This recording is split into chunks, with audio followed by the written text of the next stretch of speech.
Pour ma concierge, elle a le rhume, des foins. Pas d'orchidée pour ma concierge, ça lui rappelle le temps lointain où le cœur pur est l'âme vierge. Elle est le fleuriste du coin. Mais Quelle année, depuis qu'il ça s'en est allé, dès qu'elle respire des orchidées, elle est ternue sur son passé. Sauf que vous ne savez jamais comment l'entretenir, l'orchidée. C'est une plante fragile. Dieu sait si on emploie souvent cet adjectif la concernant. Eh bien, il y a du nouveau.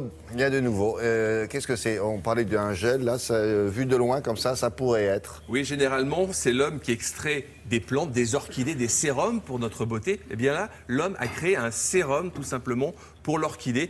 Regardez, c'est une petite dose, tout simplement, à mettre, unidose, voilà, à mettre dans le pot, tout simplement, une seule dose à mettre dans un pot. Et cette dose va l'alimenter et justement, vous allez avoir de très jolies fleurs. C'est pendant la floraison que ça se met, donc vous allez le planter dans le pot et ce produit miracle va justement l'alimenter petit à petit sans faire d'excès, sans faire de manque d'engrais tout simplement. Donc c'est pas à nous à actionner le... Ah non, c'est automatique. Voilà, il suffit de couper et de planter. Il se débrouille. Il se débrouille tout seul. Au goutte à goutte. Au goutte à goutte. Comment ça marche? Eh bien, regardez.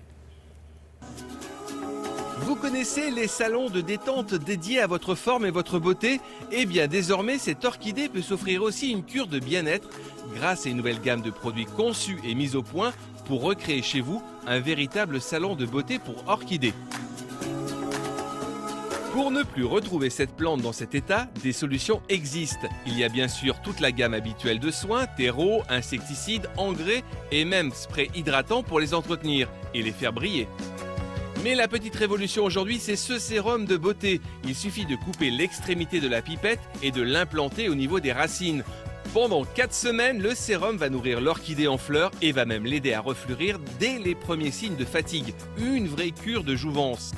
Les produits ne sont rien sans quelques conseils de beauté. Une productrice nous livre ses astuces. L'arrosage doit être précis. Votre orchidée vous parle. Elle a les racines blanches, elle a soif. On la plonge dans l'eau. Elle a les racines bien vertes, on n'y touche pas.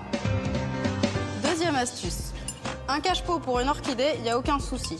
Il faut absolument qu'il n'y ait pas d'eau dans le fond du pot, qu'il y ait un petit peu d'air entre le pot et le cache-pot pour que la plante puisse respirer et surtout que le pot ne soit pas trop profond pour que la plante ne soit pas dans le noir. Et pour la faire refleurir, c'est quoi l'astuce? Vous allez attendre que les fleurs soient toutes tombées et ensuite venir couper la tige à la base de la plante. Vous enlevez la tige et une fois que votre plante aura refait des belles feuilles, vous aurez une nouvelle tige entre les deux feuilles. Une technique moins connue, comment la rempoter? Alors, rempoter son orchidée, il ne faut pas le faire trop souvent. Ça va être simplement quand elle en a besoin et comme cette plante-ci qui ne tient plus dans son pot. On stérilise bien le sécateur avec une flamme et on va aller couper tout ce qui est vieux. Donc, le mélange à utiliser, ça va être un mélange qui est bien aéré comme celui-ci avec de l'écorce de pin au maximum. Et une orchidée bien rempotée, c'est une orchidée qu'on peut soulever comme ça. En fleurs, arrosez-les une fois par semaine, par trempage, et offrez-leur beaucoup de lumière, mais tamisée par des voilages, qui sont leur crème solaire naturelle. Ces astuces et ce nouveau sérum vous aideront à préserver la beauté de vos plantes qui pourront fleurir et refleurir plusieurs fois dans l'année.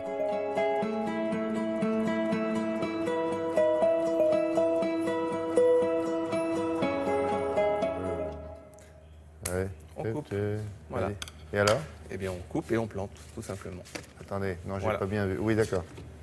On rempote combien de fois par an? On la rempote, c'est pas combien de fois par an, c'est quand les racines ont vraiment poussent sur le pot, on la rempote. C'est-à-dire que ça peut être tous les ans, tous les 2 ans, tous les 3 ans, etc. Ah bon? Voilà. Parfois, une seule fois suffit. Une seule fois suffit, ou alors tous les 2 ans, vraiment. Vous trouvez ça joli? Ça fait des haricots dans le truc là, Oui, mais ça, ce sont des racines qui doivent vraiment... Regardez, on l'a vu dans le reportage, quand elles sont vertes comme ceci, pas besoin d'eau. Quand elles commencent à devenir très blanche, là il va falloir l'arroser. Donc c'est vraiment un indicateur, ce pot transparent qui va vous permettre de dire est-ce que je l'arrose ou pas. Sauf que vous pouvez le mettre dans un autre pot pour On peut le mettre dans un autre pot. Et vous le sortez de temps en temps pour voir si les racines Exactement. sont... Moi je vous conseille de le mettre quand même dans un pot légèrement teinté mais quand même translucide, c'est-à-dire un rouge, etc. Oui, ou même vous avez un rouge de manière à laisser pénétrer la lumière. Parce que lorsque vous avez un pot trop compact, les racines ne prennent pas aussi la lumière et elles prennent généralement un petit peu la lumière, comme les feuilles, puisque ce sont des épiphytes, elles poussent sur les arbres sans les parasiter. Ah ouais, c'est pour la lumière. Voilà, c'est pour la lumière. Donc elles ont besoin d'un peu de lumière, ces racines, contrairement aux plantes traditionnelles qui sont sous terre et qui n'ont pas besoin vraiment de lumière. Voilà. C'est pour ça. Bonne leçon. Merci beaucoup. Grégoire Tournon, au tableau.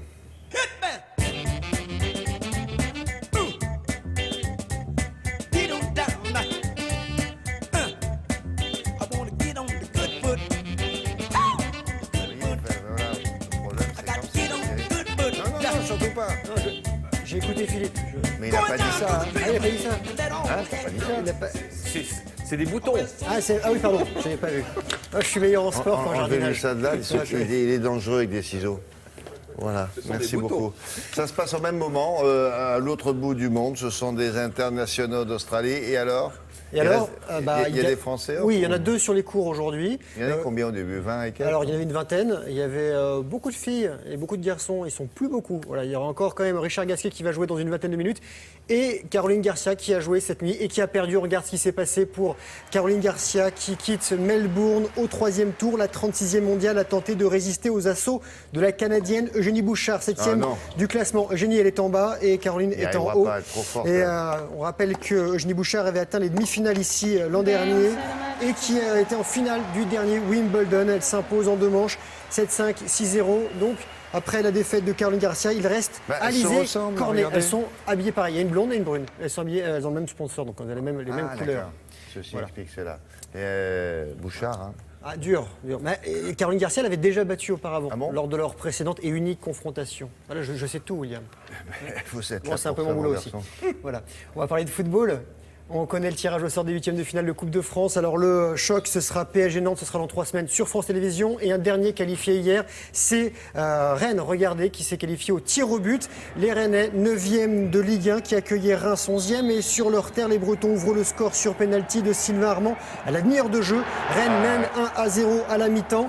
À 20 minutes de la fin du temps réglementaire, Greg-John Kay égalise pour les Rémois. Ça fait un partout. Le score ne va pas bouger. Il faut jouer les prolongations.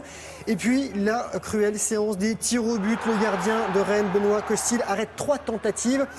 Et son collègue Kanderson inscrit le tir au but décisif. Donc Rennes l'emporte 5 tirs au but à 4 et sort le Chouchen.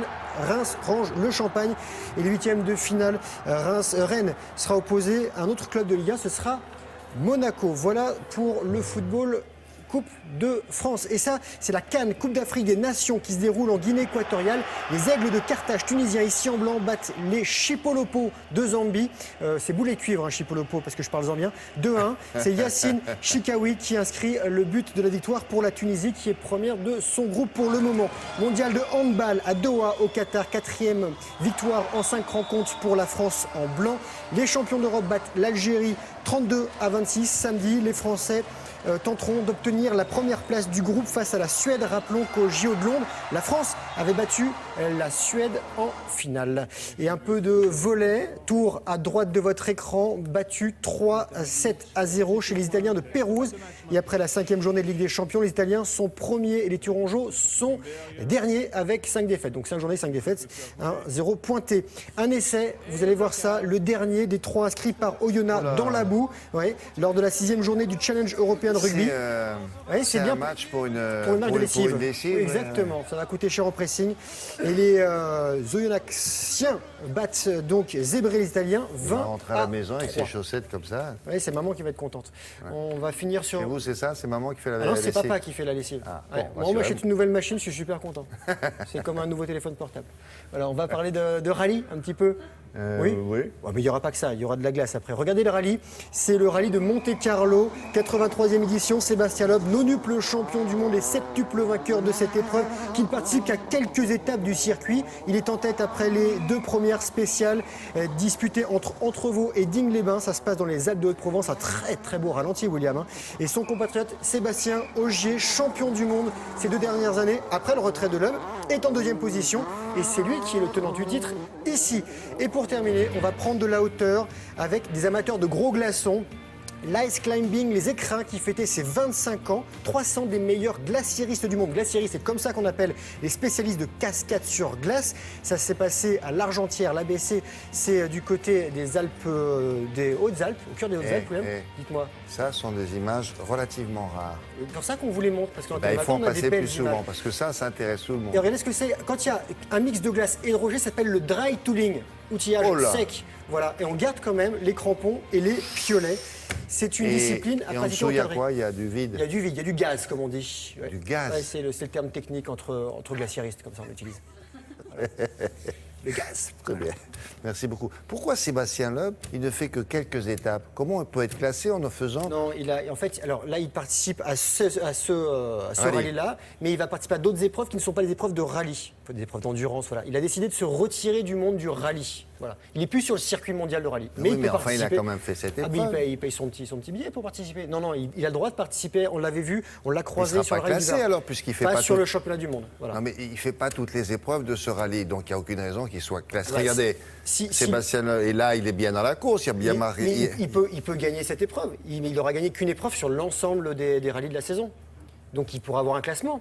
Mais ce rallye de Monte-Carlo, il va faire toutes les étapes. Il va finir le rallye. Il est là pour gagner, Sébastien Loeb. Merci beaucoup. Mais c'est pas toujours évident. Il est tôt. Mais il faut comprendre. Il est tôt. C'est lent parfois pour des. Pour qui, pour moi? Allez, au revoir. Non, pour moi. D'accord.